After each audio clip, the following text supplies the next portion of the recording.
O pastor Eliseu Rodrigues vai trazer um pouco de um comentário e daqui a pouquinho ele vai ser interrompido pelo missionário Miguel.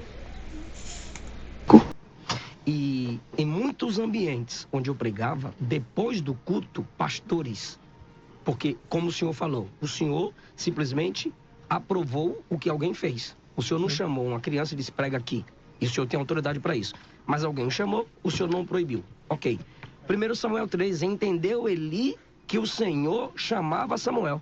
O menino tinha chamado e Eli tinha sensibilidade. E mais, depois que ele é consagrado, a Bíblia diz, e o Espírito do Senhor apoderou-se de Davi. Um menino. Era. Então, essas narrativas nos fazem confirmar que o pentecostalismo clássico, em sua origem, sempre deu oportunidade a crianças, sim, mas teve sempre um público para que entendesse a linguagem dessa criança, e mesmo pós-pregação, essa criança era instruída. O senhor já me exortou aqui na Debras. O senhor disse assim, quem exorta pastor, é pastor.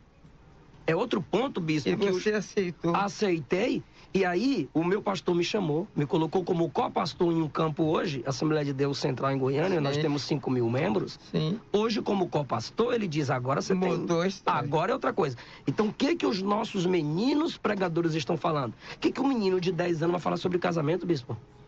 Em um dos momentos mais tensos do debate, Miguel Oliveira interrompe as falas e dá a sua opinião. Mas o pastor Eliseu Rodrigues corrige Miguel Oliveira. Veja. Eu cheguei na igreja do Braz, olha a loucura.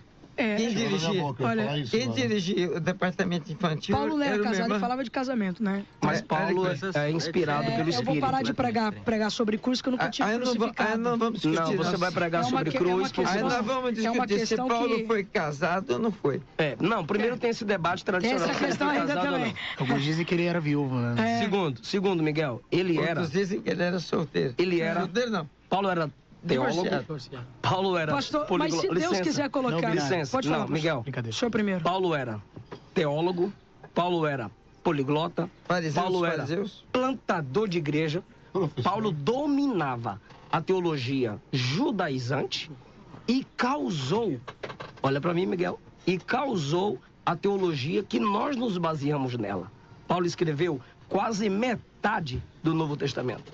Se Cristo não o estabelece como aquela voz que ele se tornou, óbvio, a gente não consideraria os textos de Paulo inspirados. Então, Paulo escrevia inspirado pelo Espírito Santo. Quando a gente fala de uma criança com 10 anos pregar sobre as dificuldades do casamento, a gente lembra do próprio Paulo dizer que o neófito não pode se envolver com o ministério. Então eu não posso pregar o que está escrito, que eu tenho que viver isso, pastor, é isso? Você tem que vivenciar o que está escrito, certas doutrinas, para que... Miguel, desculpa, para que você tenha autoridade para falar. Olha, de fato, é complicado entender. Não é complicado entender, é você Miguel, se submeter a falar isso. disso. Isso aí é simples. O bispo dá conselhos para Miguel Oliveira. Peraí. Eu cheguei na igreja do Braz, quem tomava conta, dirigia todo o departamento infantil, era a irmã que não tinha filho. Ora, como é que essa irmã vai saber trabalhar com criança, ou saber o que é uma criança se não tem filho? 2. Cheguei na igreja do Braz, quem dirigia? Os jovens. Tinha 55 anos de idade. Ué, tá tudo errado. Há coisas na Bíblia que são peixe.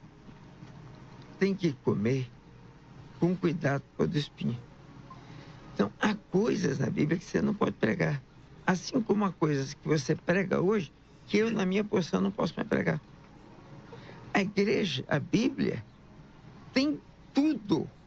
Rapaz, se você endoidar a pregar São João 3,16, você arruma trocentas mensagens. Então, evita de pregar, por exemplo, qual a ponta maior da besta. Não leva a nada. Não leva a nada. Não, e é isso que eu estava falando aqui agora. Se você pregar lá, olha lá, Josué, ouvindo de Deus, ser forte, corajoso, não te espante, não te pasme. Você pregar Moisés no Rio Nilo, ok. Mas você pregar, por exemplo, Coré e Abdã, e o outro era Coré? Coré abriu Datã. você pregar sobre isso, não funciona. Porque você ainda não tem essa estrutura. Mas presta atenção. Teu futuro vai ser maravilhoso. Vai ser maravilhoso. Você está tendo um presente único, mas o que Deus vai te usar no futuro é loucura. Mas tudo depende de você estabelecer mentores. Não estabeleça só um. Sabe por quê? Você tem que ter o choque de dois, com ideias diferentes. E na oração, Deus vai te revelar o melhor. Você é um diamante, um brilhante. Agora, você precisa ser lapidado. E você vai ser lapidado, já está sendo lapidado, vai ser lapidado por outros diamantes. Bispo, só perfeito. quem lapida diamante é diamante. Perfeito. A gente observa e aprende muito com a palavra do bispo, porque o que ele está dizendo é que tem coisas na Bíblia que é como peixe.